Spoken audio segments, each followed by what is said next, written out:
pseudohypoparathyroidism, which is commonly asked in your exams, and also about the obesity in a very short time. Okay, so let's start with this. And we have already covered the entire endocrinology. I've just added this as a supplementary video so that we couldn't cover it in the initial timetable. All right, so let's start with the first case. As you can see over here, 35-year-old non-obese man is there, diagnosed with diabetes mellitus during a routine health checkup. He reports no osmotic symptoms, but his HbA1c is 8.3. So osmotic symptoms means polyuria, and even sometimes dehydration and all can be seen. Okay, so fasting glucose is 160 milligram per deciliter. That's quite high, right? He started on oral anti-diabetic, but after 6 months, his sugars worsened despite good compliance. He also has anti-GAD antibody positive and low C-peptide level. Now, in this condition, you just have to remember C-peptide is low. That means insulin is also low. Okay, insulin must be low in this case. So you guys know that whenever this is there, mostly you have to suspect about the type 1 diabetes, right? This is type 1 diabetes because as you can see, anti-GAD antibody is also positive. So that means there is an autoimmune reaction, and in this case you already know that this is type 1 diabetes. So they have given options: type 2 diabetes, no. So maturity onset diabetes in young, no. In maturity onset of diabetes in young, there is no reason anti-GAD antibody will be positive. Instead, you will have hexokinase deficiency or this enzyme defects might be there. Okay, talking about the LADA, that is latent autoimmune diabetes. So in this case, patient will have just similar features as type 2 diabetes. Okay, that means patient will be well responsive to the oral medications. Here, as you can see, sugars are worsened despite good compliance. All right, so this is typical for the type 1 diabetes. In type 2 diabetes, patient's sugars will not be controlled. In type 1, sugars will not be controlled just with the OHS. That's why this patient is worsening. Okay, and in LADA, as you can see, I said it is type 2, just like type 2 diabetes, but it is also insulin dependent. Okay, insulin dependent. Like as you talk about type 2 diabetes, most of the times OHS can manage in the initial phase, but in LADA, mostly it is insulin dependent. Okay, so that's about LADA, that's 1.5 diabetes, and type 1 diabetes is the answer for our case. All right, so let's start with this. As I said, in type 1 there is autoimmune beta cell destruction, that's why anti-GAD antibodies will be positive. Here, if you see young, thin, ketosis prone, anti-GAD positive antibodies will be there, and C-peptide will be low, so insulin will be required early in this phase, right? Now talking about the LADA type 1.5, as I said, it is latent autoimmune diabetes. Here the patient will have autoimmune phenomena, and initially it will act like a type 2 diabetes, but insulin dependent in very early phase, that is 6 to 12 months. Okay, then talking about the type 2 diabetes, this is also insulin resistance is there, as I said. Okay, you guys know obesity, metabolic syndrome all will be associated with that. Now recently we have type 4 diabetes, and type 3C diabetes is not very well recognized, but yes, it is a pancreatogenic, basically secondary to the pancreatic diseases. Okay, can be chronic pancreatitis, pancreatic surgery. So very rarely it can be asked in your exams, but type 4 is something which is associated with the insulin deficiency. All right, this has been recently labeled. Okay, even age more than 65, and here most of the times patient will have the also insulin resistance. Okay, also there will be insulin resistance, and mostly patient are lean. Okay, this is very important point. It is not obese. Okay, because even if you are lean, there is a high possibility that you will have the insulin resistance. All right, so that features is definitely there. Now coming to the MODY. So as I said, MODY is also your familial type of diabetes. It is autosomal dominant in inheritance. All right, so it is seen in young people and not insulin dependent. Okay, this is very important point about the MODY. Okay, this is not insulin dependent, and C-peptide, as I mentioned, is normal in this patient. Okay, any doubt? And one important point about it, this is monogenic. Why I have added this all points is because the questions can be asked in the true or false, or all except are true about the MODY or maturity onset diabetes in young. Alright, so you have to remember all this point that it is autosomal dominant inherent, and the A young onset you already know that, but just this point that it is not insulin dependent on OHS also patient can respond better. So whenever you see young person or young thin person managed with the OHS and sugar are responding extremely well, then you guys know that this is because of patient is having maturity onset of diabetes in young. Now going further, they can just trick a bit about the C-peptide and insulin level. So I have added this chart just to comparison. So as you can see, C-peptide level will be mostly normal in type 2 diabetes because this is associated with the insulin resistance. That means pancreas function is okay. But type 1 and LADA, this is the autoimmune diabetes. So pancreatic function is destroyed because of the autoimmune antibodies, right? Talking about the type 3C, so pancreas is already disturbed. So maybe low, C-peptide is low. As I said that it is a pancreatogenic, right? Now, ketosis prone is mainly this type 1 diabetes, and insulin is required here only in type 1 diabetes, okay? In your LADA also, insulin can be required as we discussed, but that's after 6 to 12 months or 1 year, close to 1 year, okay? So needed within 1 year, okay? I hope you understood this basic. So I've just covered this point, rest of the things we have already discussed. So this is just to help you to compare better. All right. Now, talking about the maturity onset diabetes in young, few questions are asked over here that which enzyme is deficient in which phase. So let's see that. Okay. So MODY type 2 glucokinase is deficient. Usually no treatment is needed. Then MODY 3, which is the most common here, HNF1A is deficient. Hexokinase F1A. Why this is important now? Whenever you go in the exam, you know MODY 3 is the most common. So you guys click HNF3 as option. Okay, that's the very common mistake. So please remember, MODY 3 is the commonest and HNF1A is the most common mutation. Alright, and MODY 1 is HNF4A. It is similar to the MODY 3 and management of the both are sulfonylureas. What is sulfonylureas? Glibin, clamide, glimepiride, etc. etc. Alright, right. Now type 3C is a pancreatogenic. So we have already discussed that. I'm not going into detail. Associated with the chronic pancreatic carcinoma and surgeries. Okay, so these are some one-liners. In children, type 1 diabetes is the most common. LADA, as we discussed, it is misdiagnosed as type 1 diabetes. This is similar to type 2 diabetes, but it is dependent on the insulin. Okay, so LADA. Then MODY, as I said again, autosomal dominant. And in MODY 2, glucokinase mutation is there and it is usually benign. This is very, very important. Okay, so it's not asked yet, but they can ask like in MODY 2, what will be the treatment needed? So you guys know now, MODY is usually benign, MODY 2 because of the glucokinase deficiency, and you can conservatively manage the patient, right? Talking about the C-peptide, as I said, it will be low in case of type 2, type 1 diabetes, and in type 2 and MODY it is normal. Okay, in LADA, within 6 to 12 months, you can need insulin, all right? So again, this is about the MODY, few points. Age of onset is less than 25 years, and this very point is very important. This is monogenic. What does monogenic means? The one gene is defective. If you talk about type 2 diabetes, or if you talk about type 1 diabetes, polygenic type of diabetes can be there. That means multiple genes are causing that. But if you talk about the type, only about the MODY, you know, it's monogenic type of diabetes. Okay. Now, ketosis is not usually seen in MODY, which is seen in type 1 diabetes, and usually the patients are non-obese. Okay, C-peptide can be normal, autoantibodies are negative. This is very, very important point. Okay, then this ICA means islet cell antibodies, okay, which is positive again in type 1 diabetes. Also can be found in type your LADA, latent autoimmune diabetes. Okay, yes. Then family history, autosomal dominant in inheritance, and initial misdiagnosis can be as a type 1 or type 2 diabetes, right? Coming again to this MODY, glucokinase, here no treatment usually needed, and MODY 3, HNF1A is glycosyria and responds well to the low dose sulfonylureas, alright. Then coming to the diagnostic clues and all, we already saw this stuff, that's okay. And MODY 2 treatment and MODY 3 treatment we already discussed, okay. So type 1, autoantibody, C-peptide will be low, ketosis prone. Again and again, I have covered this because this is very, very important, alright. So now coming to the important topic, that is diagnosis of the diabetes, okay. So let's see this question. 29-year-old woman is there. She is a pregnant, 26 weeks pregnant with no history of diabetes and undergoes 75 gram glucose tolerance test or OGTT. Okay, and as you can see, her blood sugars are fasting 96 milligram per deciliter. 1R is 186 and 2R is 155. Now, if you remember, in case of pregnancy, okay, if you do OGTT, the condition is called as not diabetes but the GDM. Why? Because they have already given that no prior history is there.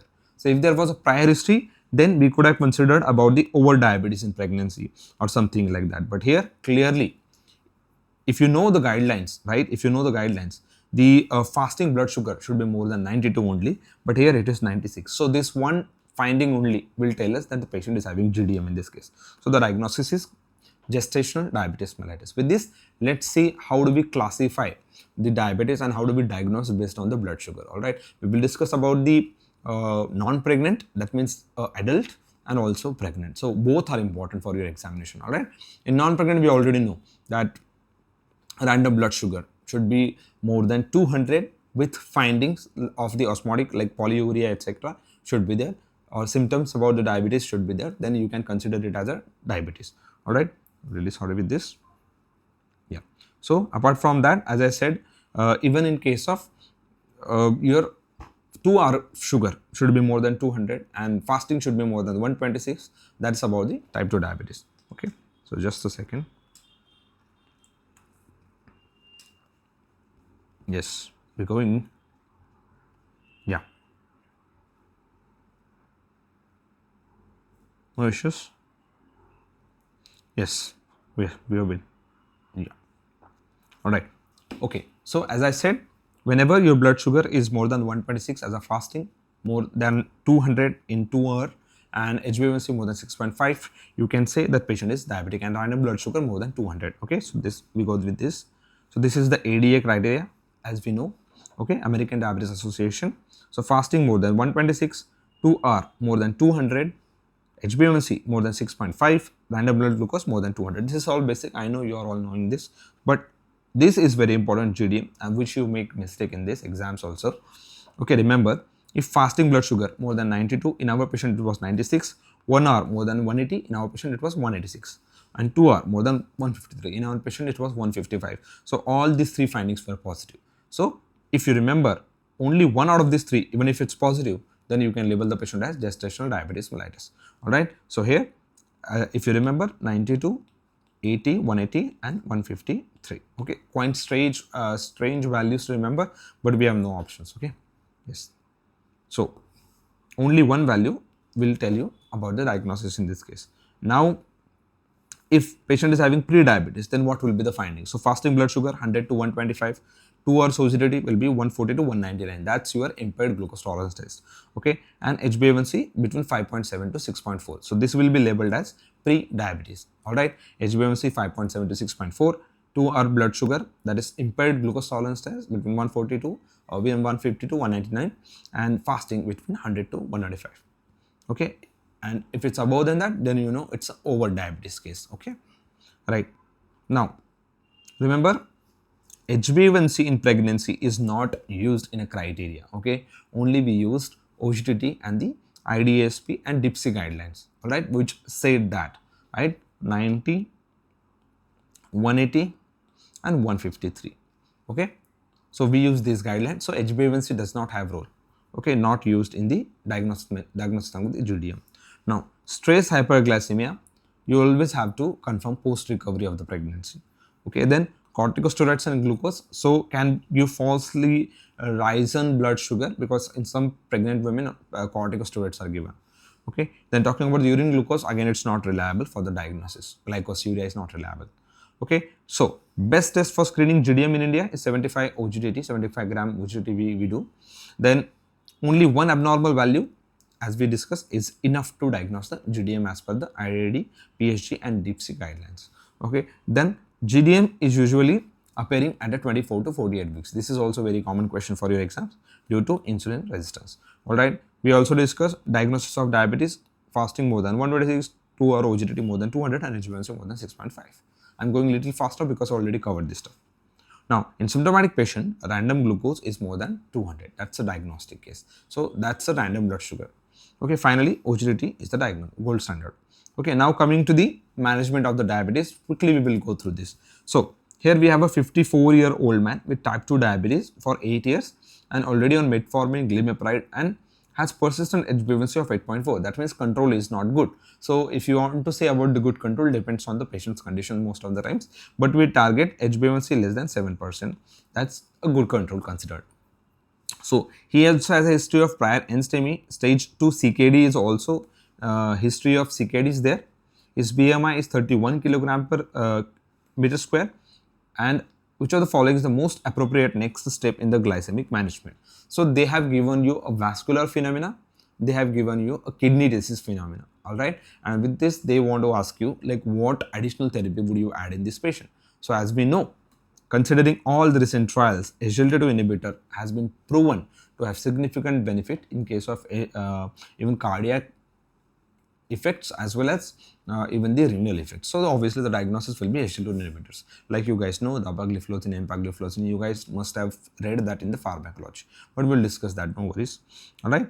So as I said, glimepiride is the early sulfonylurea, so we can't give that because there is a CKD component and therefore there is a risk of hypoglycemia. So glimepiride will not get filtered. That's why we should not give this, and it is also already being given. Pioglitazone is not ideal for the heart failure because it can cause fluid retention and that aggravates the congestive heart failure. So in our patient already there is a history of the heart disease. Then sitagliptin, it has good effect. It is modest efficacy it has, but when we talk about the best drug is SGLT2 inhibitor in this case because it has cardio plus renal protection is there. Okay, also weight loss is there and it is safe to the eGFR above more than 30. So it is preferred in all the patients of ASCVD, that is cardiovascular disease patients, and CKD and heart failure patients. All right, and this is given as per the ADA guidelines 2023. Right, now coming to the drugs and their mechanism. This can be asked. I know you already have discussed in the pharmac, but let's go through this quickly, very quickly. All right, so biguanides decreases the hepatic gluconeogenesis. Okay, very important, and target organ is liver. Then sulfonylureas increases insulin secretion and they are glucose independent. They are increasing insulin secretagogues. Then sulfonylureas, then DPP4 inhibitors. All right, yeah, DPP4 inhibitors. These are also incretin analogs. That means they increase the insulin and reduce the glucagon, and they act on the pancreas plus gut. Okay, these are very, very important mechanism. Then GLP-1 receptor also increases insulin. Then SGLT2 inhibitors, they blocks the glucose reabsorption in the proximal tubule. We know they act on the SGLT2 channels. Okay, then thiazolidinediones, so they will increase the insulin sensitivity by the acting on the PPAR gamma. Okay, thiazolidinediones. So the site of action is muscle and fat for the thiazolidinediones. They basically increase the glucose metabolism or glucose activity in case of muscles. Okay, then alpha glucosidase inhibitors, the examples you know are carbose, glucose. They delay the carbohydrate absorption in the intestine and leading to excretion more and more. So basically they control your postprandial sugars. Now finally coming to the glianides, so they are short acting insulin secretagogues, mainly have the role in case of your pancreas. Right, now coming to the comparative table of all these drugs, so few things are important about which are helpful in the weight and which are helpful in the cardiac conditions. Okay, so cardiovascular benefit in metformin, this is mostly weight neutral, but in sometimes you can see weight loss with metformin also, so that's a good thing for us, and reduces HbA1c by 1.5 to 2%, and cardiovascular benefit, yes, can be there, but not much though, but yes, it can be there. Talking about sulfonylureas, not much cardiac benefits, not much weight neutral also. Okay, so weight gain is not there in this case. Then DPP4 inhibitors. Okay, DPP4 inhibitors reduces HbA1c by 0.5 to 0.8, and also they are neutral in most of the cases. Hypoglycemia risk is not much. Okay, only sulfonylureas hypoglycemia risk is there more. Then SGLT2 inhibitors, again they can help in weight loss, very, very good drug, also helps in cardiovascular diseases, so it's a good drug, and that's why the answer was that. GLP-1 receptor antagonists, they are also helpful in case of cardiovascular outcome, also helpful in case of weight loss. The example are liraglutide, semaglutide, you guys know that. And TZDs, thiazolidinediones like pioglitazone. So they basically increases the fluid level in the blood body. Therefore, they may help in NFLD, but not very much helpful in case of cardiovascular diseases. All right. Coming to the alpha glucosidase inhibitor, you know the HbA1c is 0.5 to 0.8. Not much. This is not much important. Just remember, the most important or the most amount of the HbA1c is reduced by the metformin and also by the GLP-1 receptor antagonist 1 to 1.5. Okay, that's the two things. Now coming to the case-based drug selection, this is also very important. So if patient has established ASCVD, like we just saw, you go for the SGLT2 inhibitors and the GLP-1 receptor antagonists. Then CKD, again go for the SGLT2 if eGFR is more than 30. Okay, heart failure, again SGLT2 inhibitors, very important, as we have seen so many studies on that. Okay, emperor tile, etc. Then obese and HbA1c. So here you have the GLP-1 receptor antagonist, like an SGLT2 inhibitor also helps in these patients. Okay, then elderly, fall risk is there, never give sulfonylureas because there is a risk of hypoglycemia. Avoid sulfonylureas because hypoglycemia risk is there. Now finally, liver diseases. So in such cases, avoid thiazolidinons and prefer DPP4 inhibitors and the insulin, because with thiazolidinons there is a possibility that symptoms may the liver toxicity may worsen. Okay, so that's all about this choice of the drugs. Now let's see some contraindications. So in metformin, in CKD, GFR, if it is more than GFR if it's more than 30, you can give, and lower dose, that means you have to taper the dose if eGFR is less than 45. So don't worry about this. The many books are saying that eGFR is less than 45, then you should stop metformins. That's not the case. If it is less than 45, you taper the dose. In exam, if they give you that eGFR is 40, what should we do? Then you have to say about the taper the metformin. If it's less than 30, then you have to say stop the metformin. Then SGLT inhibitors, does it cause decay? Yes, it can cause decay, but that's a euglycemic decay. Okay, patient's blood sugar will stay normal because you are already causing glycosuria with these drugs, right? Glycosuria means the glucose is excreted in the urine, therefore the blood glucose will be low. Although patient is dehydrated, and whenever there is a stress, the DKA, that means acidosis component and ketoacidosis component, will get aggravated. Alright, so yes, rare euglycemic decay can be seen. Coming to the pioglitazone and the heart failure. So yes, it is contraindicated in the congestive heart failure. Okay, in NYHA class 3 and 4. SGLT2 inhibitor versus DPP4. So obviously we know SGLT2 and GLP-1 have proven cardiac benefits in case of that is major adverse cardiac effects that we say. The mass benefit are more in case of SGLT2 and the GLP-1 receptor antagonists, not anything else. So whenever there is given history of that, think about these two drugs. Okay. So if patient has to also lose a lot of weight, then go for the GLP-1 receptor agonists, right? Like semaglutide, liraglutide. Okay. So first line oral anti-diabetic drug in type 2 diabetes is always metformin. Only oral agent helpful in case of cardiovascular as well as renal benefit is SGLT2. We already discussed that. Sulfonylureas causes hypoglycemia plus weight gain. GLP-1 receptor antagonist, these are injectable and not oral. Okay, but some oral semaglutide is under trial and now it has been given also. Pioglitazone improves NFLD. Okay, this is important, and worsens heart failure and increases weight gain also. Then DPP4 inhibitor are weight neutral, avoid saxagliptin in the congestive heart failure. Okay, yes, you have already studied that saxagliptin wala point in case of your pharmacology. I hope so. Right, now coming to the insulins. In insulins, you can get few questions about the mixture of the insulin, that which mixture can cause precipitation and which are longest acting, etc. All these things can be asked. So let's quickly go through that.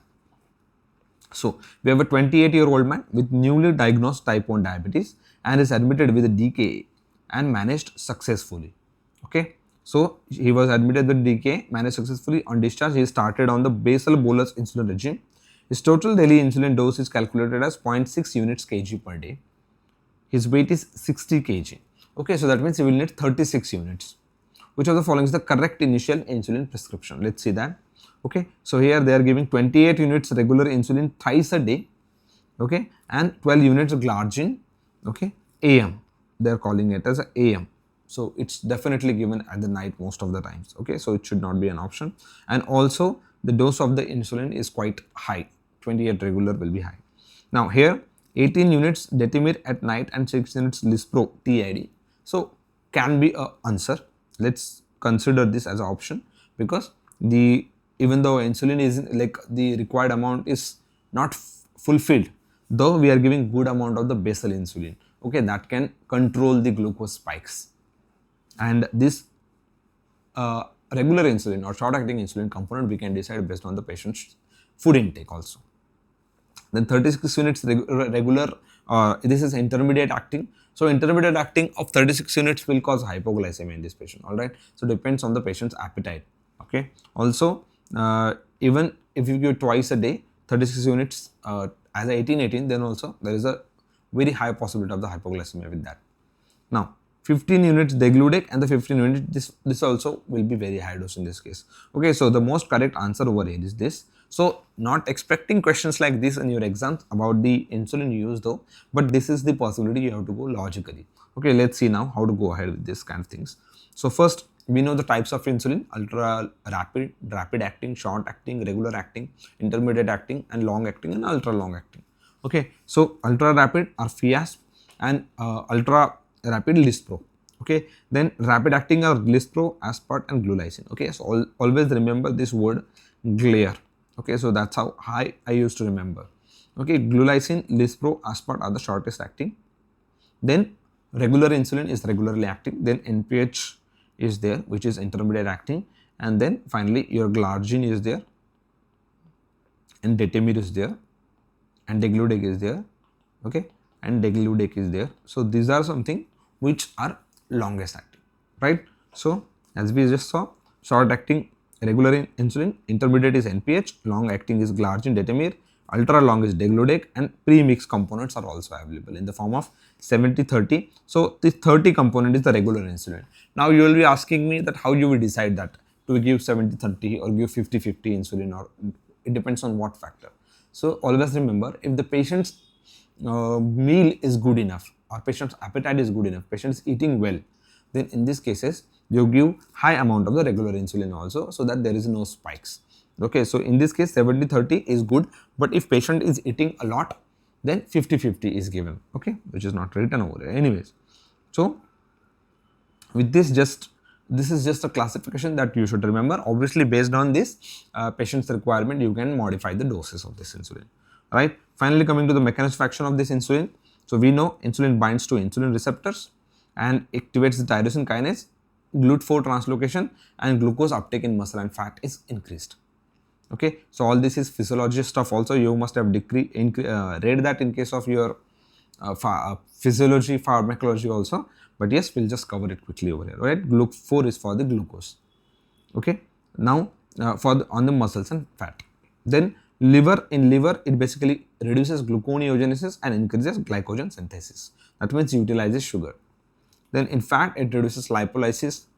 Then muscle, in case of muscle, it increases amino acid uptake and the increase in protein synthesis. Alright, so finally indications for insulin. We know type 1 diabetes we have to give. In type 2 diabetes, if HbA1c is more than 10% and glucose more than 300, then even with the OHs, then we have to give insulin. Then DKHHs, we give insulin. Okay, then gestational diabetes, you can give metformin and insulin. Okay, because so when metformin and other oral anti-diabetic agents are insufficient, then you can give insulin. Doesn't cross the placenta also, right? Perioperative or steroid cases, then also you can give to rapid, correct, or stress hyperglycemia. If it is there, then in these cases to reduce the blood sugar, we can give the insulin. But overall, these four are most important for us. I hope you understood that. Now, dosing. In type 1 diabetes, we go with 0.5 to 0.7 international unit per kg per day. Then in type 2 diabetes, 0.2 to 0.3 units per kg daily. Right? Split as a 50% basal and 50% bolus most of the times. So that's why in our case, as if you could have seen, that was the answer. Okay. Right. So correctional, earlier they used to use sliding scale based on the blood sugar. They used to decide the glucose, but now it's not recommended. So it is based with basal insulin and corrective doses. But most of the times nowadays we calculate the blood sugar, and depending on that we target it and we titrate the doses. Okay. So premix also in the form of 70-30 are available. Okay, in which 2/3 is given in the morning and 1/3 is given in the evening. It is a mixture of regular plus short acting. Okay, so right. So finally, IV insulin for the DK, only regular insulin is given. Okay, this is very important MCQ. Okay, they will give you a big MCQ and finally ask in the treatment that what should be given. So there will be options like resuscitation, give long acting insulin, give basal insulin, okay, or give regular insulin, or give short acting insulin. So in this case, you just remember that regular insulin is the insulin of choice in case of TK. You guys know this already. Now, insulin is CKD. So most of the questions in your exams, guys, you already know, because it's all about, applying that knowledge what we have. So make sure you stay very conscious while solving any type of question. Give equal importance to all the question in the exam and don't overthink. These are the some common mistakes I have noted in some students. Okay, so let's go ahead. Yeah, so only insulin with the peak is NPH, regular insulin, and there is a higher risk of nocturnal hypoglycemia. Okay, then mixing insulins. So remember, do not mix glargine or degludec because obviously there will be hypoglycemia as both of them are long acting. Then basal insulin initiation. So usually we start with 10 units per day or 0.1 or 0.22 per kg per day. Okay. Then degludec half life is 42 hours. That's longest acting insulin, right? So this is the some one-liners. Longest action degludec, fastest onset Fiasp. Okay, that is your aspart. Then only insulin used IV is regular insulin. Premixed insulin is fixed combination of NPH and the short act rapid acting. Basal bolus is gold standard for the type 1 diabetes. Okay. Then yeah. Okay. Then in case of DKA, start IV insulin after fluids and potassium correction. That's very, very important. Okay, so let's start with now complications in diabetes, vascular complications, microvascular, macrovascular. So if you remember, let's see first with the MCQ, then we will discuss. Yes, so 56-year-old diabetic man presents with external chest pain is there, right foot pain is also there, intermittent claudication. He has stress, albuminuria, normal GFR, diminished vibration sense in feet. Now neuropathy is there. Okay, even coronary features are there and even vascular features might be there because of the intermittent claudication. Alright, so mostly it is macrovascular, but let's see what is the answer. Which of the following complication is not a microvascular? So they have asked which is not microvascular. So peripheral neuropathy is a microvascular, albuminuria again is a microvascular, coronary artery disease is a macrovascular, and diabetic retinopathy also a microvascular. Okay, so let's discuss with this. Microvascular complications, retinopathy, nephropathy, neuropathy, and macro just imagine as a big things, for example heart or okay. So coronary, then important is brain and even peripheral arteries causing claudication etc. Peripheral artery disease. Okay, so I hope you got this. So retinopathy, nephropathy, neuropathy are the microvascular and macrovascular is coronary, cerebral and peripheral artery disease. Okay, yes. So with this, let's now move on to the DKA and HHS, which are the most important complications that you should know. So obviously all of these are important and you must have studied that n number of the times. Let's see what quickly can be asked in your exams. So they will give you a case history. Based on that, they will just ask that what do you think, is this diabetic ketoacidosis or this is HHS? So based on that, just remember whenever there is a mental disorientation or mental consciousness is altered basically, in that case think about the HHS more commonly, and if they are talking about the ketosis then think about the DKA. Yes, ketosis can be seen in HHS, but you know the moderate to large amount of the ketosis is quite typical for the diabetic ketoacidosis. Alright, so let's see the quickly. Common in type 1 diabetes, HHS is common in type 2 diabetes. Onset is rapid. Here the gradual over a period of few weeks is there. Okay, so patient will tell that since last 5 days he is having persistent micturition. Okay, he is passing a lot of urine, polyuria is there. So this is osmotic symptoms. And in case of HHS, the name itself, okay, the hyperglycemic, hyperosmolar state. So the hyperosmolarity is definitely there, and because of that there is a polyuria. Okay, so osmolarity, serum osmolarity, blood glucose level is 600 to 1000 milligram per deciliter, and sometimes even these findings will be coming as a high in glucometer. Okay, so high in glucometer means most of the time more than the 800 milligram per deciliter, or sometimes more than 600 milligram per deciliter. Okay, so in case of DKA, finding the blood sugar will be 250 to 600, and in euglycemic decay, blood sugar can also be normal. Serum osmolarity very high in case of HHS, more than 320.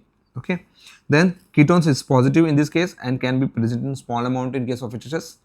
Arterial pH is acidic obviously in case of diabetic ketoacidosis, the name suggests. Bicarb will also be low.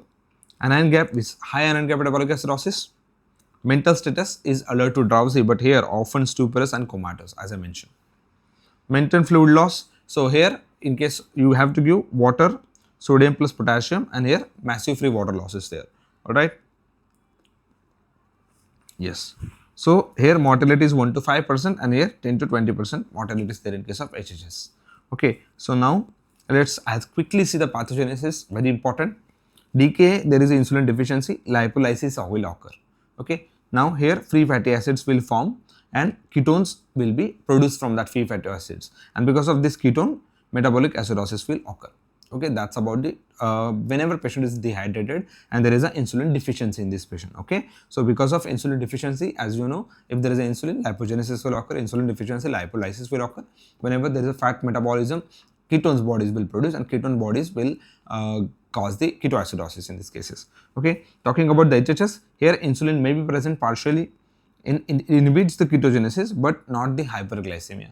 Okay, therefore hyperosmolarity is seen in this case. Okay, that is type 2 diabetes where insulin resistance is quite common. So mild amount of the insulin can be there, but in type 1 there is already insulin deficiency. So because of this, lipolysis, ketogenesis and acidosis will occur.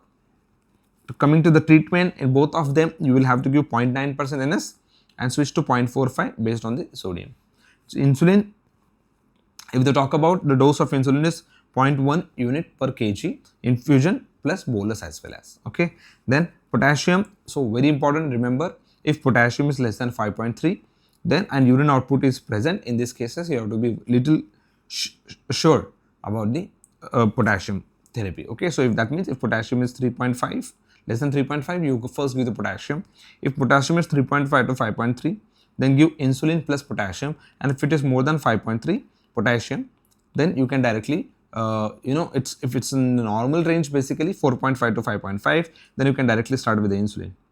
Okay, 4.5 to 5.5, so you can directly start the insulin, right? So coming to the bicarbonate now, if you have to only give bicarbonate if pH is less than 6.9. This is very important guideline. Bicarbonate is not routinely recommended in any patients of diabetic ketoacidosis. Okay, so given if pH is less than 6.9, then trigger. So if patient is having infection, MI, missed insulin, steroids, in this case you have to treatment of the trigger should be done. So these are some first liner. First vascular complication of diabetes is microalbuminuria, and for the same reason we do the urine albumin creat ratio in the early phase of the diagnosis. Then most common cause of death is coronary artery disease. Only microvascular complication that may regress or get better is neuropathy. Alright, very important. So sugar control is important in these patients. Then most sensitive test for the nephropathy is urine albumin creatinine ratio. Leading cause of end-stage renal disease or blindness is diabetic nephropathy plus retinopathy. Okay, these are leading causes of end-stage renal disease and obviously blindness. So these are two different things, they are just added like that. Now diabetic ketoacidosis hallmark. So hyperglycemia will be there, acidosis and ketosis as the name suggests. And HHS hallmark, osmolarity will be increased, patient will have features of disorientation most of the time. Okay, so that's all about DKA, SSH. Now let's start with some reproductive endocrinology. We have few questions based on that. Let's see that. So the first question is this: 3-day-old newborn presents with vomiting, dehydration, hypertension is there, and on examination the baby has ambiguous genitalia. Okay, so when they did the lab, they found that hyponatremia is there, hyperkalemia is there. So that suggests that patient will have less amount of the aldosterone. So steroids are, that means particularly mineralocorticoids are reduced. Even if they discuss the glucose is also low, that means cortisol is low, and elevated 17-hydroxyprogesterone. Okay, so that means patient is having some sort of endocrine issues. So now for this you should know the complete endocrine pathway, but I will tell you the most common how it occurs is because of the congenital adrenal hyperplasia. So this is very classical case. Let's see that. So the answer will be 21 alpha hydroxylase over here. Okay, so congenital adrenal hyperplasia, let's see that. So it is an autosomal recessive condition and it occurs because of the defects in the cortisol biosynthesis. Now here in these cases ACTH will be high, adrenal hyperplasia will occur, and cortisol will be reduced, ACTH will be high, and adrenal androgens will increase because of the same reason. So because of that you will have the viralization of the genitalias in female. That means it will become like a male. So this pathway reminder is very easy. So first is cholesterol, then pregnenolone, then progesterone, 11-deoxycortisol and the cortisol. Okay, so for certain stages you need 21 alpha hydroxylase, but if it's deficient then this pathway is not completed to form the cortisol, and because of that you will have the features, and the 11-deoxycortisol has the features of the mineralocorticoids. Okay, so let's see this. So whenever you have 21 alpha hydroxylase deficiency, cortisol will be low, your aldosterone will be low, okay, and your androgens will be high. That means there will be early viralization even in female child. BP will be low, potassium will be high, and most common it is seen in the 90% of the patients. Okay, then when we talk about the 11 beta 11 beta hydroxylase, this is also one of the common, but here remember that deoxycortisone will be high in these cases. Okay, and androgens will also be high. BP will be high because DOC is high. DOC will act like a mineralocorticoids. That's why BP will be high in this case. Okay, in the 11 beta dehydroxylase. In our patient, BP was low.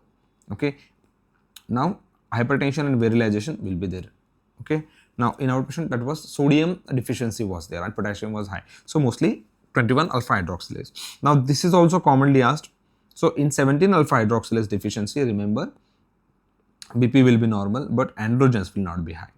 Okay, so in 21 and 11, both of them. Okay, 21 and 11. Just remember 11, 21 just come, subsequently they come. Therefore, both of them will have high androgens. Okay, androgens will have, but your 11, okay, your 11 will have hypertension also. Okay, 11 will have the hypertension also. Okay, that's how you can remember this stuff. Now 17 alpha, when they talk about this, you will have high blood pressure, but your androgens will be very low. And 3 beta HSD, so if this is deficient, then you will have cortisol low, aldosterone will be low, then androgens might be plus minus, BP will be low, and potassium is high. Okay, it is very rare though, it will not be asked in your exam. So in your exams, they will ask you between 21, 11 and 17. So in case of 17, remember progesterone will be, your androgens, basically not only progesterone, but the androgens will be low. Okay, so there is a no puberty in 17. This is how you can remember. Okay, like in older age, there was a movie, there was a scenario like 17 pe khatra hota hai, like this, right? So you can just make a mnemonic like that. So if you have 17, okay, 17, that we call it as in Hindi, right? So it's 17. So in 17 there is a khatra, or there is a no androgens in this case. Okay, so there is no androgen in this case. I hope you understood this. And in 11 and in 21, as I again I'm saying this because this is very important. In both the cases, androgen will be high. In both the cases, androgens will be high. But in 11, you have the hypertension, whereas here there is a no hypertension. So this will help you to rule out and solve all these questions based on this reproductive endocrinology. Most of the times, this will only be focused. Okay. Apart from that, Klinefelter, Turner syndrome, and all, you must have discussed in the pediatrics. That's why I'm not going in details of that. Okay. So as we discussed, in 21 alpha hydroxylase deficiency, there will be ambiguous genitalia, clitoromegaly will be there. So that means virilization of the female genitalia. And in 17, so what I said, 17 pe khatra, that means no androgen, so no puberty. So in this case, there is no puberty, normal external female genitalia is there, but no puberty will be there. And hypertension will also be there. Okay, so all in only in case of your 21, there is no hypertension, but in 11 and 17, hypertension is also there. Okay, so I hope you understood with this, right? Now, finally, males, if XY is present in the males, and what will be the feature? So, if there will be salt crisis or salt wasting crisis, and in case of 21 hydroxylase, so as we know, there is virilization, so early puberty will be there. Okay, so early virilization will occur in male because, as we discussed, progesterone is high or androgens are high. And in 17 alpha hydroxylase, as we discussed, there is an androgen deficiency, though this male will be under virilized. Any doubt with that? So I hope you remember now. 17 पे खतरा है, that means 17 has no androgens. Okay, so 17 पे अगर female है तो no puberty, अगर male है तो under virilized. Okay, because androgens are not there. And in case of 21, there is an ambiguous genitalia in female because there is a increased amount of the androgens. I hope you got it, right? So obviously the test what we can do. So this is very important point. Remember 17 hydroxyprogesterone. Okay, this will be high in case of your 21 alpha hydroxylase deficiency. Okay, very important this point. That means if that was also in our question given that if it is high, so it is basically a subcomponent. That means there are pathway going in two directions. So one is in cortisol and one is in the 17 alpha hydroxyprogesterone, 17 hydroxyprogesterone. So if cortisol pathway is stopped, the 17 hydroxyprogesterone will increase. So that happens in case of this. Okay, so that's why you will have this diagnostic feature. Apart from that, sodium is low, potassium is high. We have seen that in number of the times now. Not going into details of this, they will not ask you treatment, but if they ask, you guys already know that cortisone deficiency is there. Okay, so cortisol replacement will be done, mineralocorticoid support will be done in these patients, and salt supplementation surgery and prenatal treatment can be given. Now, as I again said, just let's quickly revise that. 21, okay, 21, you will have the increased androgens, okay, increased androgens, but your cortisol and aldosterone will be low. Now, when we talk about the 11, in 11, your androgens is normal or low, but your aldosterone is high, therefore hypertension will be there, okay, in 11. Okay, so let's quickly see that 11. Yeah, this is 11. So in 11, your hypertension is there and androgen is also high. I'm really sorry. In 17, androgens are not there, but in 21, 11, androgens are high. Okay, yes. Then 17, hydroxyprogesterone is a screening test for the congenital adrenal hyperplasia. Then hypertension plus ambiguous, you mostly know, think about 11 beta and the 17 alpha hydroxylase deficiency. Okay, because hypertension is there. Okay, in case of 21, hypertension is not there. Hai na? Right. And then salt wasting. So only in 21 hydroxylase and 3 beta HSD deficiency. Okay. So I hope all the questions are now clear for you. Right. So finally, just let's quickly see this again, differential table. 21 alpha hydroxylase, excess genitalia, that means in female, what will happen? Virilization will occur. Why? Because androgen is high. Also in 11 beta, virilization will happen because androgen is high plus hypertension will be there. In 17, puberty will not occur because androgens are not there, but hypertension can be there. Okay, so BP will be high and your androgens is low, right? Alright, after that we have hyperparathyroidism. We'll quickly see MCQ on the hyperparathyroidism. Then we have the obesity. Okay, so let's see this MCQ on hyperparathyroidism. As we can see over here, this is a 55-year-old woman, okay, having fatigue, constipation, recurrent renal stones history is there. So on evaluation, calcium is 11.8, phosphate is low, PTH is elevated. Which of the following is the most likely diagnosis? Okay, so they have not given any history of CKD, that rules out secondary, and whenever there is no secondary, so tertiary is also ruled out. So as she is having the first time all these episodes, case will go more over to the primary hyperparathyroidism because phosphate is also low. Okay, when phosphate is not low and patient has a low urinary calcium excretion, then FHH should be suspected. But remember, in FHH, patient will not have that much of the symptom. Okay, in FHH, that is familial hypocalciuric hypercalcemia, there will be no much symptoms as compared to this. So now let's see this case. 35-year-old woman is there, asymptomatic, have calcium of 11.2, PTH level is mildly elevated, 24-hour urinary calcium also low. What is the most likely diagnosis? So when urinary excretion is low, you know now familial hypocalciuric hypercalcemia is there. Okay, FHH is there. So finally, coming to the comparison tables between this. So FHH, primary, secondary and tertiary. Okay, so as I discussed, just one important point about this is vitamin D. If you talk about vitamin D, okay, vitamin D levels will be low in both secondary and tertiary, okay, and will be normal or high in case of primary. Okay, that actually one of the indicator, right? So obviously in the vitamin D deficiency related, that is a secondary hyperparathyroidism. So here we go. So pathophysiology in primary is the cause, parathyroid is at the cause. In secondary, CKD is the cause. Okay, CKD or vitamin deficiency is the cause, and in tertiary, the secondary is the cause. Okay, now coming to the calcium level, it will be high obviously in all of them except in secondary case because already CKD component is there. Okay, so calcitriol deficiency and all is there. Okay, so calcium will be low to normal in case of secondary. Now serum phosphate will be normal in case of FHH, but it will be low in all these three cases. Okay, low, low and low. But if patient has vitamin D deficiency, phosphate can be high. Okay, then PTH, talking about the parathyroid hormone, it will be again high in all the cases. Okay, so normal or mildly high in case of FHH, then here it will be high, it will be high and it will be high. Now urinary calcium excretion, it will be low in case of FHH, the name itself, hypocalciuric hypercalcemia. Talking about the other things, so symptoms will be quite prominent in primary. Okay, in secondary, CKD component will be there, and third, mostly patient will go for the renal transplant.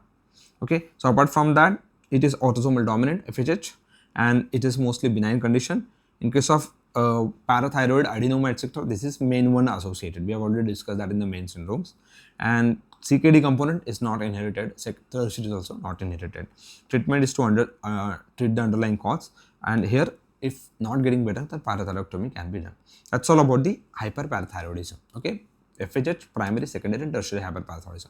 Now let's see hypoparathyroidism. In hyperparathyroidism, we have hypoparathyroidism, pseudo-hypoparathyroidism, and pseudo-hypoparathyroidism.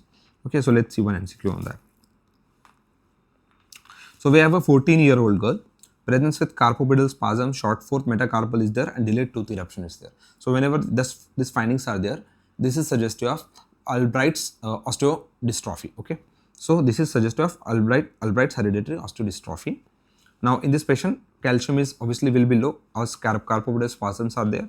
Phosphate is high. Okay, remember in case of your CKD, hyperparathyroidism, phosphate was low because parathyroid is a phosphate thrashing hormone, right? So if PTH is low, that means phosphate thrashing is not happening, so your phosphate will be high. Okay, so if PTH is low, that means phosphate will be high because phosphate thrashing is not happening. Okay, coming to this PTH more than 280 in these cases. Okay, that can be a secondary thing. Okay, or in patients whenever there is no low PTH, even if patient is having symptoms of hypocalcemia, that's a pseudo hypoparathyroidism. Okay, so let's see what is the case in this case. So she has round faces, short stature, subcutaneous calcification, suggestive of Albright's hereditary osteodystrophy. Also PTH resistance is there, that's why PTH is high, and high PTH. So all this suggests of classic pseudo hypoparathyroidism. Okay, so that is the diagnosis in this case. So let's see now the difference between this. So mostly hypoparathyroidism associated with the post-surgical. Okay, during thyroid surgery, parathyroid is also removed. That's one of the commonest cause. Even autoimmune diseases like autoimmune polyendocrine syndrome, there also you can see the this hypoparathyroidism. Okay, in this additions, mucocutaneous candidiasis and hypoparathyroidism is quite typical. Then in Dijor's syndrome also 20q11 deletion. In this case also you can see this. Radiation induced condition can also be seen this. Okay, so labs typically you will have low PTH, low calcium, and high phosphate. Okay, now coming to the clinical finding, tetany, Trousseau sign, and Chevstek sign can be there. Okay, because of the hypocalcemia. Coming to the pseudo hypoparathyroidism, here it occurs because of the resistance to the PTH. Okay, end organ resistance to the parathyroid hormone. Therefore, PTH will be high, and this occurs because of this GNAS or GNAS gene mutation. Very, very important question. So in these cases, PTH will be high because there is a resistance. Now calcium phosphate will be obviously high in this case. Okay, phosphate most of the times can be low also in this case because it's a pseudo hypoparathyroidism. PTH is also high. Okay, and calcium will be low. Okay, so phosphate can be high to low, mostly high. Okay, because this is a hypoparathyroidism, right? Yes. Okay, so phosphate mainly high only, right? Because there is a resistance of the parathyroid action. Now, no response to PTH in renal tubule in these cases of pseudo hypoparathyroidism. Now, when we talk about the Albright's hereditary osteodystrophy, as we discussed, AHO, short fourth, fifth metacarpal will be there, round face, subcutaneous ossification, and short stature cognitive impairment will be there, which was given in our case. Okay. Now, coming to the last pseudo hypoparathyroidism, here it is also has AHO subtype, but normal labs. All labs will be normal here, and paternal inheritance of the GNAS mutation can occur. Okay, that can explain this. So this is the comparison chart. Hypoparathyroidism, pseudo hypoparathyroidism, pseudo hypoparathyroidism. All the labs are normal in pseudo, so it's easy to understand. And it has Albright's hereditary osteodystrophy also. But here in this case of pseudo hypoparathyroidism, PTH will be high. Okay, so PTH level is low in hypoparathyroidism and high in case of pseudo hypoparathyroidism. So I hope you understood this. So let's see some MCQs. Most common cause of acquired hypoparathyroidism is thyroid surgery, as I explained. Chevstek sign, you know that facial twitching on tapping that occurs in hypocalcemia. Pseudo hypoparathyroidism, high PTH, but no effect because of the renal resistance. PPHP, pseudo hypoparathyroidism can have AHO phenotype but without biochemical abnormality. QT prolongation plus seizures can occur if there is a low calcium in case of hypoparathyroidism. Just check for the PTH level then. If PTH is high, think of pseudo hypoparathyroidism, PHP, and if it's low, then just this hypoparathyroidism. Okay, HPT. Right now, finally, AHO, normal calcium. We know pseudo hyperparathyroidism is there. Right. So I hope you understood. With this, now let's see the few thing about the hypercalcemia, and then we will move on to the our important topic of obesity. So a man presents with fatigue, constipation, polyuria, confusion. He has history of smoking. Lab test shows calcium of 13.8. That's very high. PTH is low. PTH is low. Phosphate is also low. Okay. PTH RP is elevated. That means parathyroid related peptides are elevated. Short QT interval is there because of the hypercalcemia. Most common likely diagnosis in this patient. So this is not primary hyperparathyroidism, right? PTH would have been because it's a parathyroid condition, your PTH would have been high. Okay, but here PTH is low. Okay, and even PTH RP is elevated. Thiazide diuretic use, not a case, not relevant. But in malignancy associated hypercalcemia, you can have PTH RP. Okay, and when we talk about the granulomatous disease, calcium mostly can be high because of the other causes. We'll see that. Now let's see this. Yeah, so if you have PTH dependent hypercalcemia, that means PTH is high. Mostly think of primary hyperparathyroidism, tertiary hyperparathyroidism, and FHH. And if you have PTH independent, then malignancy, in which you have PTH related peptide. And if you have like also can be seen in multiple myeloma, breast carcinoma, or if there is vitamin D toxicity, thiazides, lithium, thyrotoxicosis. All these cases are PTH independent. But here in this case, PTH RP was detected, so you are suspecting squamous cell carcinoma of the lung. Okay, I hope you understood why I said that. Okay, but if it is not given, then we would have suspected vitamin D toxicity, thiazide, lithium, thyrotoxicosis, and granulomatous disease like TB sarcoidosis. Okay, yes. So finally, coming to the treatment for this, IV fluids will be given most of the times, and you can also give bisphosphonates, etc. Calcitonin can be given. Okay, coming to the hypocalcemia now, causes of hypocalcemia we know, hypoparathyroidism, we have just discussed that topic. Okay, so not going in details of that. Okay, so just let's see quick one-liners. Most common cause of hypercalcemia in outpatient is primary hyperparathyroidism.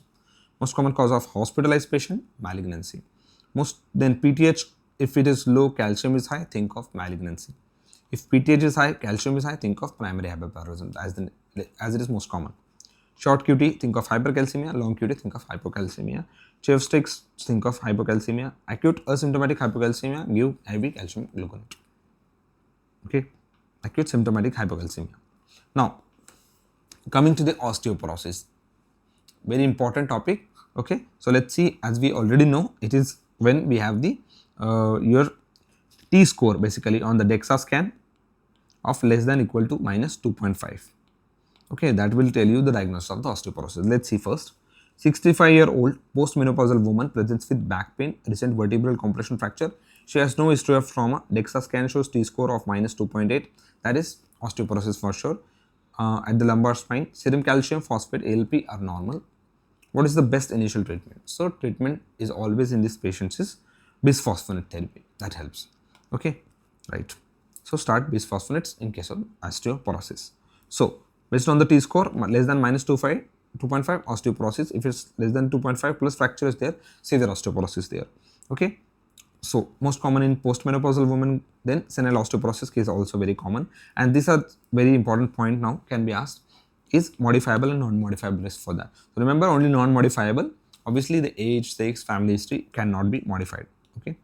And if there is any underlying endocrine or rheumatological condition, that can also be not modified. Okay, so rheumatoid arthritis, CKD, Cushing's, hyperthyroidism cannot be modified. Okay, or also the race of the person, white or Asian ethnicity, cannot be modified. Okay, but except than that, if patient is having some addiction, smoking, alcohol, low level of calcium, vitamin D is there, or if patient is taking corticosteroids, okay, or if there is a sedentary lifestyle, malnutrition, hypogonadism, early menopause, hypogonadism, very, very important. So these are all modifiable. Okay, investigations, obviously DEXA scan can be done, and calcium phosphate and alkaline phosphatase usually are normal in osteoporosis. Okay, so finally coming to the management, mostly start with the lifestyle management and then pharmacological treatment in the form of bisphosphonates given. So it reduces the osteoclast activity. One question that can be asked as a mechanism. Okay, and first line, so esophagitis risk can be there, even the vascular necrosis, osteonecrosis of jaw, these are all associated with that. Then RANKL inhibitors in the form of denosumab, it inhibits the RANKL binding. Okay, can be used in renal dysfunction. Then PTH analogs like teriparatide, abaloparatide, that increases the osteoblasts. Then ACRM like raloxifene can help in case of postmenopausal women. Calcitonin in the form of nasal spray, it is an anti-bone resorptive, right?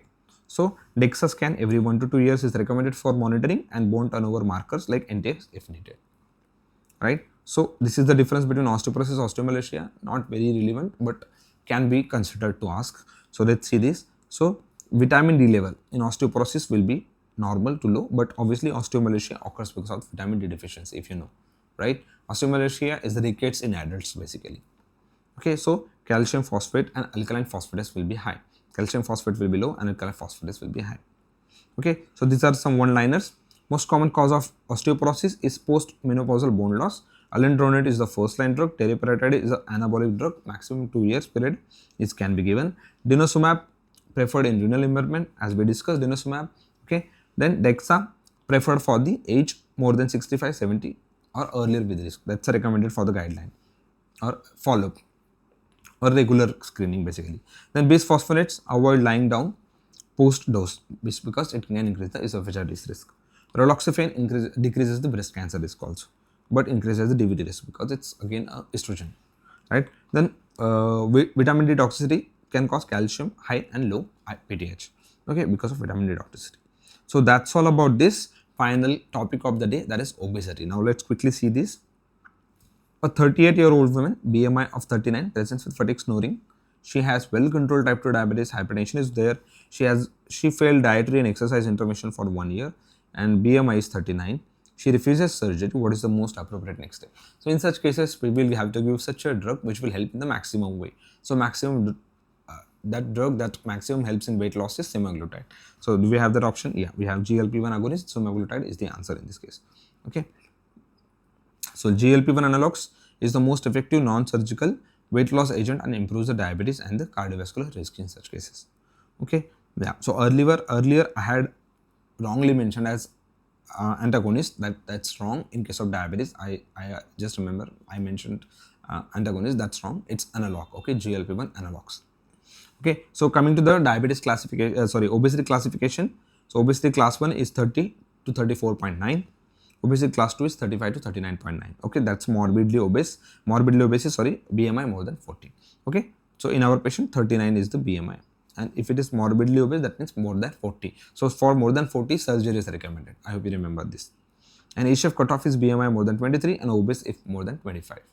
Also, you have to consider the waist circumference. For men, if it is more than 102, and for women, if it is more than 88. Okay, right. Talking about the pathophysiology now. So, if increase in caloric intake, then obesity can occur. Then the energy expenditure. Adipose tissue pro-inflammatory cytokines like TNF-alpha, interleukin 6 can release and cause obesity. Leptin resistance, if it is there, then impaired satiety. Patient will keep on eating. Insulin resistance, that also diagnosed or directs towards the metabolic syndrome. Finally, visceral fat, more metabolic active and higher cardiovascular risk is there whenever somebody has visceral fat. Okay, so yeah, talking about these complications, CVS complications, hypertension, coronary artery disease, stroke, LV mass will be high. Endocrine, type 2 diabetes, PCOS, hypogonadism. Okay, so these are, we already know that. So let's go on to the treatment that's commonly asked. Caloric deficit of 500 to 1000 kilocalorie can be done. Exercise 150 minutes per week, you all know that, and 5 to 10% of weight loss in 6 months has to be recommended. Now, the treatment, that was the question for us, right? So we have orlistat, liraglutide, semaglutide, GLP-1 analogs. So these are, the orlistat is lipase inhibitor. It can cause GI side effects like vitamin A, D, A key loss. Okay, this can be asked. Liraglutide and semaglutide are the commonest question that can be asked in this exam. So remember, they are GLP-1 receptor analogs, increases the satiety and decreases the appetite. Okay, so best efficacy used in diabetics also, has cardiovascular outcomes also, good cardiovascular outcomes. And then bupropion and naltrexone, they can help in appetite suppression but avoid in seizure disorder. And phentermine, topiramate can also be helpful as an anticonvulsant as well as sinus stimulant in the weight loss, also used in migraine prophylaxis. Okay, so that's it. Finally, if they ask about the bariatric surgery criteria, BMI more than 40 without comorbidities and BMI more than 35 if comorbidities are there. That's easy. And common surgical procedures can be done is Roux-en-Y, that is the most commonly done. The sleeve gastrectomy is there, and adjustable gastric band. Okay, so that's all about the endocrinology discussion, guys. Okay, so I hope you enjoyed the sessions. I hope in this 5 to 6 hours we were able to cover entire endocrinology. Please read the notes carefully. The next session will be of CVS. Thank you so much.